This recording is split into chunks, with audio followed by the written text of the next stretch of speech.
Hey guys, Josh here at Crafted Beer Videos, and today we're going to talk about how to drink beer.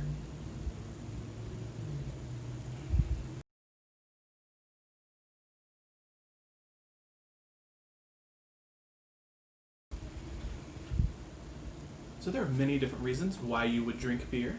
So maybe you just mowed the lawn and you want to cool off, you're having some friends over, playing some board games, you're barbecuing in the backyard. So maybe you're at a sporting event, favorite baseball team or something, and you're watching them and you're having a nice brewski up in the stands. Today we're going to talk about another reason, and that is you want to enjoy the beer the way the brewer intended. There's a couple different things that we're going to talk about today to kind of go through how you would drink the beer to enjoy it to its utmost. And just so you'll know, this is a no judgment zone. Drink beer however you want to drink it. As I said, this is just to make it so you can enjoy the beer the way the brewer is intending that beer to be enjoyed. So the first thing you want to do is you want to pour it into a glass. There's a couple reasons that you want to do that. First is a ton of your tasting when you're drinking beer actually comes from smell. If you want to do something kind of fun, next time you're having a peppermint or a candy cane, before you lick it or put it in your mouth for the first time, hold your nose, and you'll see you actually only get the sweetness of that peppermint or candy cane. As soon as you let your nose go, you get all that spice. And that is because your tongue is only set up to really taste 5 things. I mean, umami, salty, sweet, bitter, and sour. Beer mostly is going to be bitter and sweet.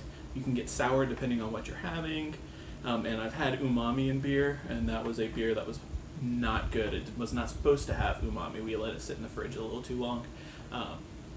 But all the other things you get when you're eating and drinking actually come from your nose. So it's super important to have your beer be able to, so you can smell it. If you're drinking from a can, there's not a lot of room for all those smells to come out. Whereas when you're having a glass, there's a ton of room, all of that space. And there's going to be another video where we talk more about glassware, and some glassware really emphasizes that smell. It funnels back up into your nose, others don't. We'll go into that in another video. Another reason that you want to pour into a glass is it releases some of the carbonation. When brewers can into beer, it is its peak carbonation.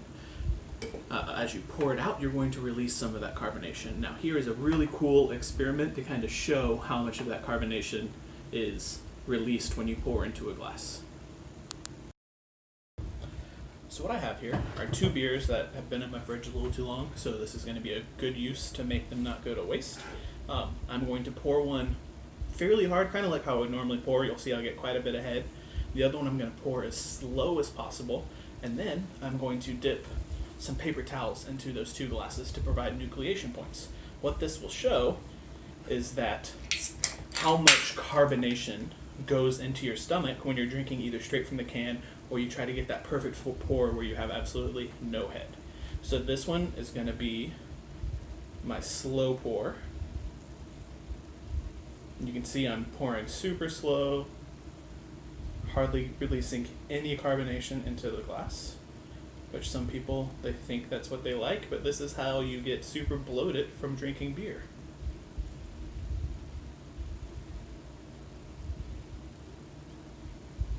So I first saw this experiment when I was studying for my Cicerone. They use tap beer, which makes it actually a lot easier to pour. I'm pretty proud of that though. So this one you see I'm going to knock quite a bit of that carbonation out. My goal is to have about 1 inch of head at the end. I'm going to have a little bit more, but that's still a pretty dang good pour. I'm proud of that one. So first, let me get this into something that I can actually stick down into the beer.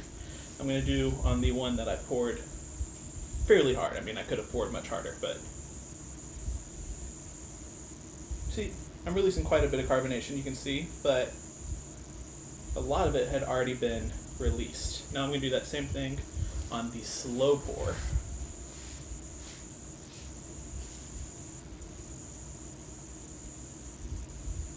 And look at all that carbonation that's being released. That's why I have the tray. My wife would kill me if I had done this without it. But that's all carbonation that would be getting released when you're drinking the beer. So it's going to get released into you. So you're going to be burping more, and you're just going to feel kind of bad because of all of that pressure being built up in your stomach. Another thing that is super important for your beer is temperature. When you have a almost freezing beer, it's going to dull a lot of those smells that we already talked about that you want to be able to enjoy. It's these volatile chemicals that are being trapped in the beer. They aren't being able to evaporate and come up and smell. So really you want your beer to be upper 40s, mid 50s. I like 50 to 55, I think is great. Still super refreshing, but it's not numbing my palate so I can't drink the beer. So that's cellar temperature. When they talk about British beer being warm, that just means it's not 32 degrees. They have it 50, 55, 60 degrees cellar temperature. Another cool thing you want to do when you're drinking beer is what's called the retrohale. So what you do is you sip, breathe in through your mouth, and then out through your nose. And what this does is funnel more of those scents that got trapped in your mouth up into your nose. When I do it, I get a lot of the more bready, toasty notes in, say, like a Pilsner like I'm having right now. If I'm having an IPA, it really helps me identify what citrus versus just being like, oh, this is super citrusy. I'd be able to be like, oh, this is more grapefruity, or it's like candied orange, or it's orange peel versus like the orange flesh. And that leads me into kind of the last thing you want to be thinking about when you're tasting, is you want to be thinking about similarities of what you're drinking to something else you've had. You might not be able to say, oh, this is biscuity or something, but you can think about it and be like, oh, this reminds me of something I had for breakfast. What was it?